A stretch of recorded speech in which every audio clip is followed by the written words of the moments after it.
first speaker that we have.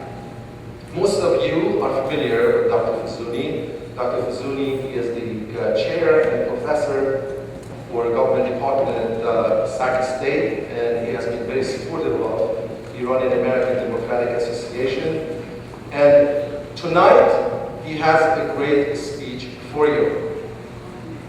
The title of his speech is McCain's Foreign Policy in Middle East. And without further ado, it is my honor to give to you Dr. Fizuni.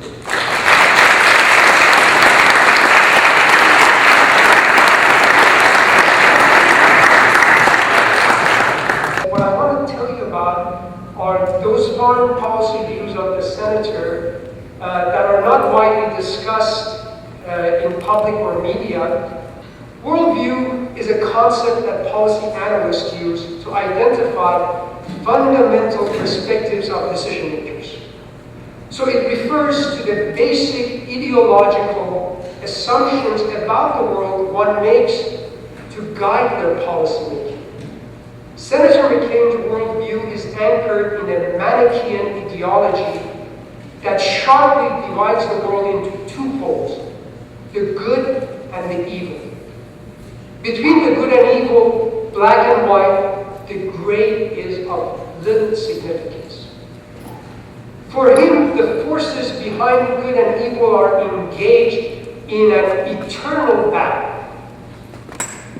You may recall early during his campaign for Republican nomination, Mr. McCain said the war on terror will likely last not just another decade, not just a generation, but a century or longer.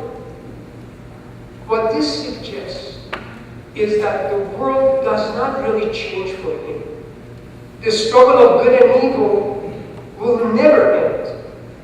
Just as his worldview consists of an image of a world divided into good and evil, his policy prescriptions are likewise designed to impose that very view of polarization upon the real world.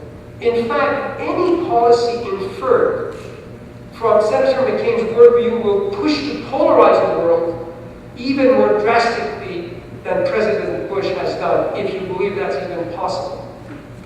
Senator McCain formally, officially divides the world into two camps: democracies versus autocracies.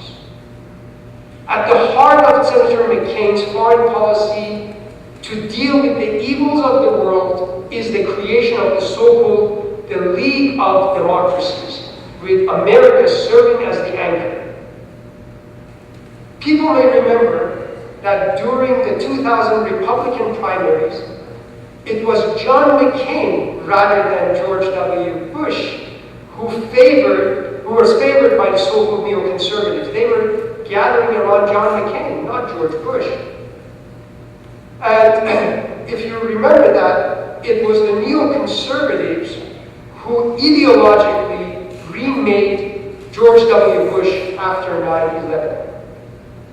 Mr. McCain's presidency has now become the ticket for the return of the neoconservative ideologues who pushed for the Iraq War and are hoping to do the same for Iran, to start a war there. Mr. McCain has said, in no uncertain terms, that he would adopt a more confrontational stance towards Russia and China than the Bush administration. When he talks about changes coming, this is one of the changes. He would completely politicize the G8. The membership criteria would be changed from one of economic strength that has been with us to one of political character of the state. He said that he would kick Russia out of Group of 8 leading industrial nations. He wants to invite India and Brazil, and he also plans to leave out China. During the first debate with Senator Obama, Mr. McCain said, quote, "I honestly don't believe that Senator Obama has the understanding and experience," end of quote. Like President Bush, McCain's ideology is a major handicap for him to understand the changing world.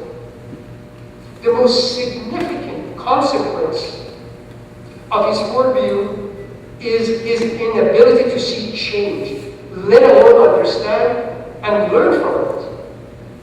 Senator McCain's quote, experience has long been frozen in time into a demonological worldview. His description of the challenges facing America reveals that he consistently fails to comprehend how dramatic the world has changed, especially since the end of the Cold War. And like President Bush, Mr. McCain's ideology provides him with a false sense of confidence that often masquerades as, quote, experience. He often claims, quote, I know how to deal with our adversaries and I know how to deal with our friends. But in foreign policy, there are many who are neither your friends nor your adversaries. But some of them could become one or the other. Senator McCain has repeatedly singled out his support for the troop surge as the prime illustration of the soundness of his judgment and Senator Obama's lack of one because he opposed it. I genuinely believe Mr. McCain's policy will be dangerous to America and world security, and that they will harm this country even more so than George Bush has done. Let me end by quoting